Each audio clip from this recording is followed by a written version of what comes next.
નમસ્કાર, સ્વાગત છે યુટ્યુબ ચેનલમાં. હું છું તમારો પ્રિય રાજેશ કુમાર સોલંકી. મિત્રો, આજે આપણે રિક્ષાના પડદા નાખવા માટે આવી ગયા છીએ. તો રિક્ષાના પડદા કેવી રીતે નાખે છે આપણે જોઈ લઈએ મિત્રો. તો મારી સાથે વિડીયોમાં બને રહેજો. સ્વાગત છે એક નવા બ્લોગ સાથે.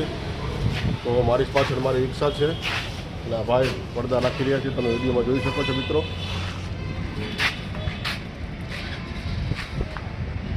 સારા એવો કામકાજ છે. મહેન્દ્રભાઈનું કામકાજ સારું છે મિત્રો. અને લોકેશનની વાત કરી દઉં તો કોલેજની સામે દુકાનનું નામ છે ખોડિયાલ એસેસરીઝ. રિક્ષાની દરેક એસેસરીઝ ફિટિંગ કરી દેવામાં આવશે.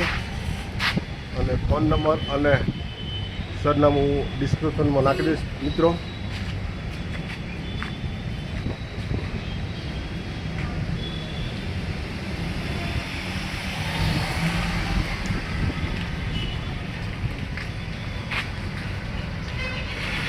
તમારી સાથે વિડીયોમાં બન્યા રહેજો મિત્રો.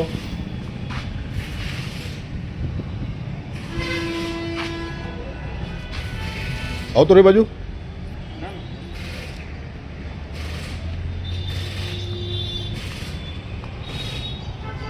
કારણ કે ચોમાસું આવી ગયું છે, ખાસા ટાઈમથી નખાવાની તો ગણતરી હતી જ તે, પણ ટાઈમ નહોતો. એટલા માટે ટાઈમના અભાવના કારણે પડદા નહોતા નખાવી શકતો.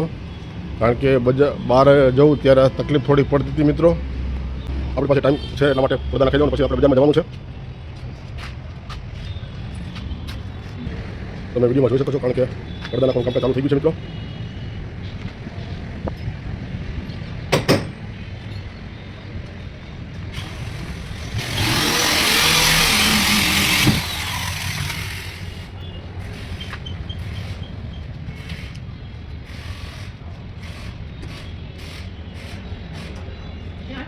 पूरी पट्टी तो गमे ढीली पड़ जाए, ढीली नहीं पड़ेगा ये तो कहूँ.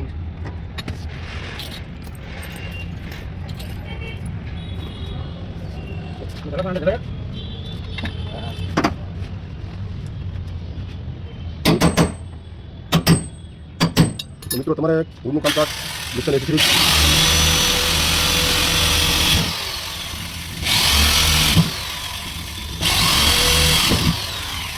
રિક્ષાની કોઈ પણ કામકાજ કરવું હોય તો મહેન્દ્રભાઈને અચૂક મળજો. કામકાજ સારું છે, વ્યક્તિ પણ સારા છે મિત્રો, અને વ્યાજબી ભાવમાં કામકાજ કરી દે છે.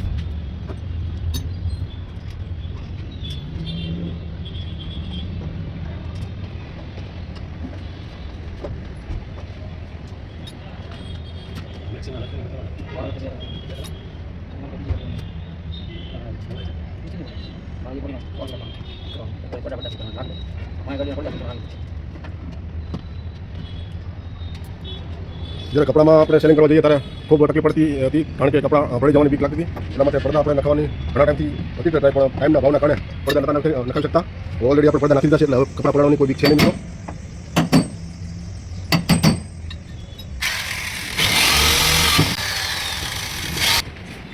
એક બાજુનો પડદો આપણે કમ્પ્લીટ થઈ ગયો છે, અને હવે બીજી બાજુ પડદો લગાવવાનું ચાલુ કર્યું છે.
તો મિત્રો આપણે આપણી ગાડીના પડદા લગાડવા માટે આવ્યા હતા. પડદા કમ્પ્લીટ થઈ ગયા છે. મહેન્દ્રભાઈ કામકાજ વ્યવસ્થિત કરી દીધું છે. તમે વિડીયોમાં જોઈ શકો છો મિત્રો. ખૂબ સરસ, ધન્યવાદ મહેન્દ્રભાઈ. તો મિત્રો કામકાજ ગમ્યું તો લાઈક કરજો, શેર કરજો અને સબસ્ક્રાઈબ કરવાનું ભૂલતા નહીં મિત્રો. અને મળશું આગલા બ્લોગમાં. ત્યાં જય ભગવાન, જય માતાજી. તો વિડીયો કેવો લાગ્યો મિત્રો? વિડીયો ગમે તો લાઈક કરજો, શેર કરજો અને સબસ્ક્રાઈબ કરવાનું ભૂલતા નહીં. તો મળશું આગલા બ્લોગમાં. ત્યાં સુધી જય ભગવાન, જય માતાજી. ચલો મહેન્દ્રભાઈ, થેન્ક યુ, આભાર.